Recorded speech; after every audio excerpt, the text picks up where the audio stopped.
Мальчик, подойди ко мне. Доброе утро. Да будет светлым твое утро. Чей ты сын будешь? Я сын Азамата Березова из Торшегома. Расти большим. Хорошо, что ты оказался на родине предков. А сколько же тебе лет? Мне 8. 8 лет. Так вот, столько же лет, сколько тебе, на эту землю не ступала нога осетина. 8 лет из Торшегома не слышна осетинская речь. Опустело наше ущелье. А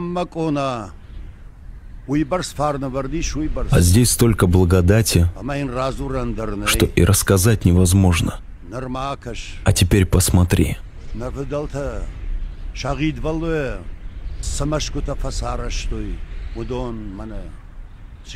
Башни, построенные предками, осиротели. Земли, омытые их кровью, не в нашей власти, а в наших древних святилищах померк огонь. Этот огонь, мой мальчик, необходимо зажечь вновь. Зажечь вновь. Согласно нартскому эпосу, в день гибели самого безупречного богатыря Нарта Батраза, Бог уронил на землю 3 слезы.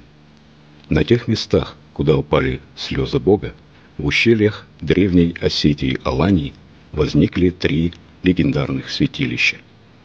Реком в Цейском ущелье, Мыкалгабарта в Алагирском и Таранжелос в Трусовском ущелье в Торшегоме. Так иносказательно повествуется в эпосе о великих сакральных знаниях, которые были даны Богом Нартом Ариям. Знания о законах мироздания должны были охранять до наступления сужденного времени и их потомки. Этот завет свято выполняли на протяжении тысячелетий ироны, арионы, осетины, которые, живя в суровейших условиях Кавказских гор, строго соблюдали божественные заповеди, содержащиеся в их законе жизни Ахдау и зашифрованные в их языке, традициях, обычаях и ритуалах. Одной из таких крупнейших и древнейших священных территорий, в которых охранялись знания ариев, является земля Торшегома, Гудыккома и Копской котловины. Здесь располагалась духовно-идеологическая зона древнего мира. Помимо древней святыни Таранжелоса, здесь расположено еще свыше 60 культовых сооружений и священных мест осетинского народа. Время становления духовного мировоззрения осетин своими корнями уходит в глубокую древность, свыше 3-5 тысячелетий до нашей эры. Безусловно, за столь долгий период много раз пытались правители разных стран захватить эти ущелья.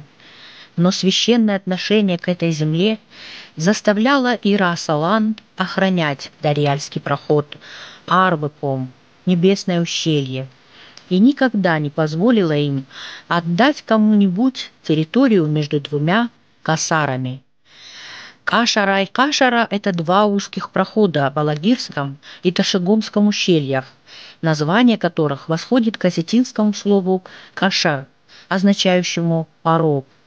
То есть эти 2 прохода были порогами, подступами к сакральным территориям, которые были призваны охранять наследники древних ариев – аланы, туалы, осетины.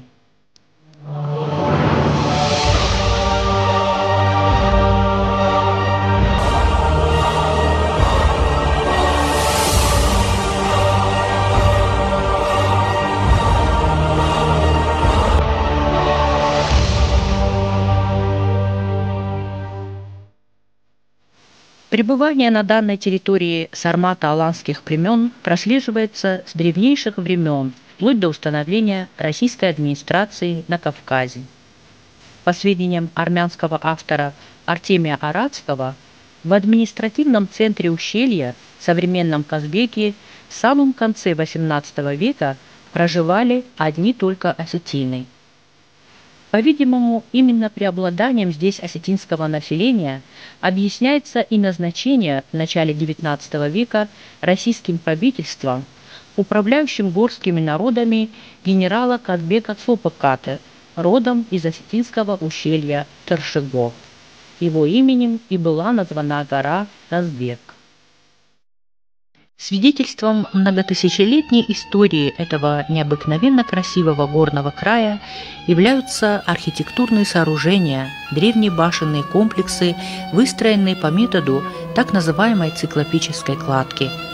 На многих из них были оставлены послания древних в виде петроглифов и знаков-символов, как, например, на стене дома в селении Абана.